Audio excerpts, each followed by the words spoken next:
IVC, Dale Gateful 33, back to do instalment episode 15 of my Lost in the Collection series, where I delve back into my collection based on a spreadsheet I keep, which includes, amongst other criteria, when I last played a record. And there are 500 plus records in my collection that haven't been played since I started recording when I did play records, which was April 16.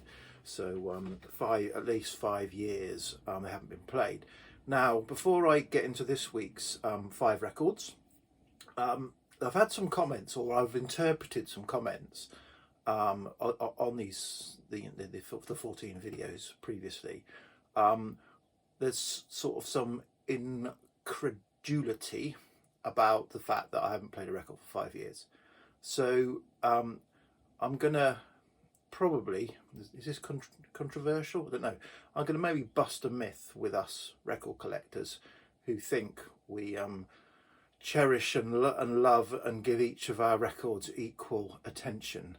I suspect that isn't true, and so I use me as an example, and it comes down to mathematics. So I've developed a formula.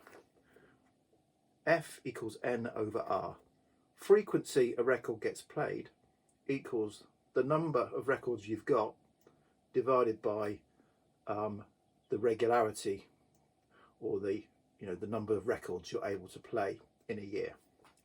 So for me, I would argue I've got 2,400 records. I work full time. I can't listen to records when I work. And obviously I spend time with my family. I have chores, etc., etc., which means that I can only listen to 600 vinyl records a year, which is 12 records a week. So still, to me, that feels pretty good going. That's 1 or 2 of an evening during the week, and maybe 2 or 3 at the weekends. That's all the time I have to listen to records. So 2,400 records, 600 a year, means that at best a record is going to get played every 4 years. So you can do your own maths, but for me, the best will in the world, each record in my collection is only going to get pulled out once every 4 years. It's worse because I buy a lot of records. I'm still a collector, despite knowing this formula and knowing that it's stupid. I'm still a collector. So for me, it's 2,400, 600, at least 200 spins on new stuff coming into the collection. So that only leaves me 400 opportunities to pull records from the shelves. So that means that each record is only going to get played every 6 years in my collection. So if you want to improve that ratio, you either need to get rid of a load of records, or I'll say get divorced. Increase your recreation time, retire or get divorced. I'm holding out for retirement. Divorce, I would have to also reduce that number when I have to pay the divorce settlement. I hope my wife never ever watches this video. And I love my wife so much that I would never ever contemplate divorce, so I would get rid of my records before I even thought about anything like that. Okay, so don't know why I did that, but I did. On to this week's instalment.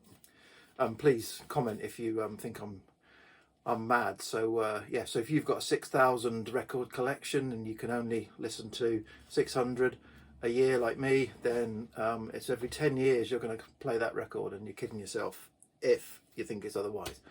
Right, on with the 5. So there's a 5 in the number, a multiple of 5 this episode, so that means it was the random number generator app on my phone, and it had a pretty good hit rate this week. It picked some good records. So not the first one though. So first up is Free Live from 1971. So this obviously 71, so it picks up the sort of first 3-4 albums of Free's catalogue. Had the opportunity, didn't really enjoy this because it's one of those live albums where it's got cuts from different shows, and it's even got a studio version of a song that doesn't appear elsewhere in it.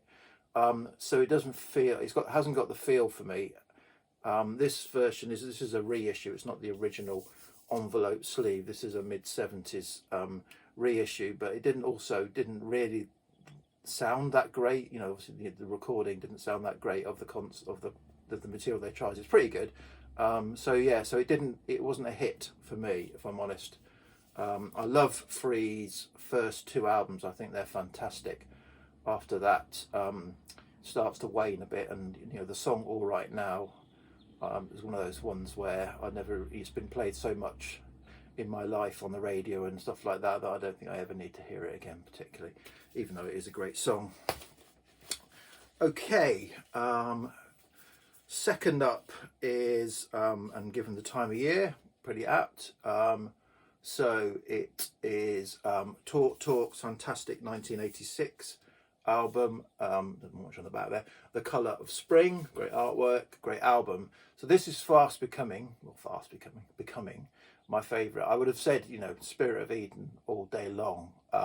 This is a transitional album, I think, from Talk's kind of transitioning from their more pop, post-punk style into the really kind of ambient, that's the wrong term, but you know what I mean, style that they finished with their last two albums. This is the transition, and I think therefore for me, I really think that this is the album I enjoy the most, and I really enjoyed this. This was a really great spin. Life's What You Make It is probably the big song off of this, but no, it's a really great album with a really great atmosphere. Okay, talking of transition albums, or perhaps not. So this is Thin Lizzy's technically third album, I think. Vagabonds of the Western World. From, when's it from? It's about 70, is it? Something like that. I should have done some research. This is an original UK Decca 1973, or later than I thought. With the insert. Yeah, this is Thin Lizzy before they turned into the twin guitar, sound.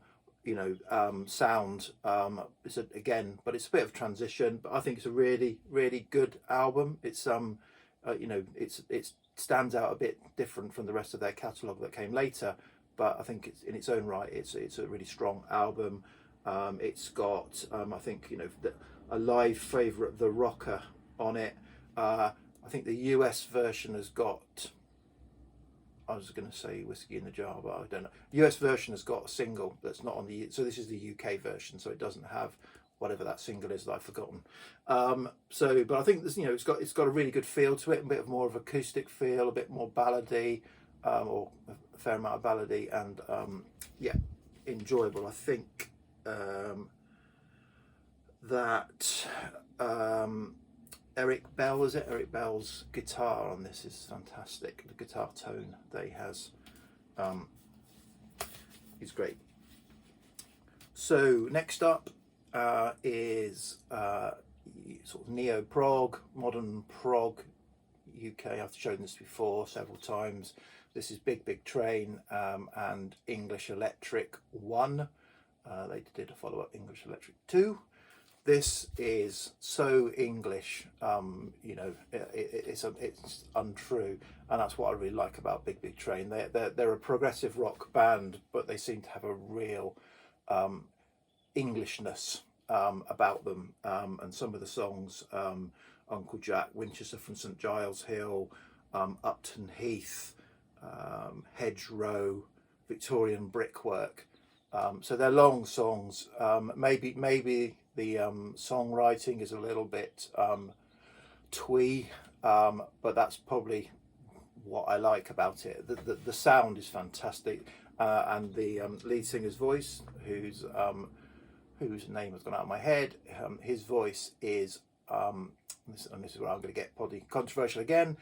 If you took 75% Peter Gabriel and 25% Phil Collins, you'd probably, that's where you'd get classic period Genesis. If you mix those two together, that's what you would get. Often this band is regarded as a early Genesis rip-off, Given given that early Genesis was probably around for 4 or 5 years, the Gabriel era was 4 or 5 years, or the classic Gabriel era was 4 or 5 years. These have been around for 20 odd years. They put out stellar music, and they've had massive lineup changes as well. I think that's a little bit simplistic of a criticism, but I think they're a fantastic band, and this is one of their best albums, if not their best album. So yeah, English Electric, give them a listen, and see what you think. And so finally, one of my all-time favourite records, which I haven't listened to for 5 years, I do have it digitally, I have listened to it digitally, is Savoy Brown Raw Sienna. Now, Savoy Brown are strange, so this is an original US press. Savoy Brown are a strange, I don't know, phenomenon, that's the wrong term.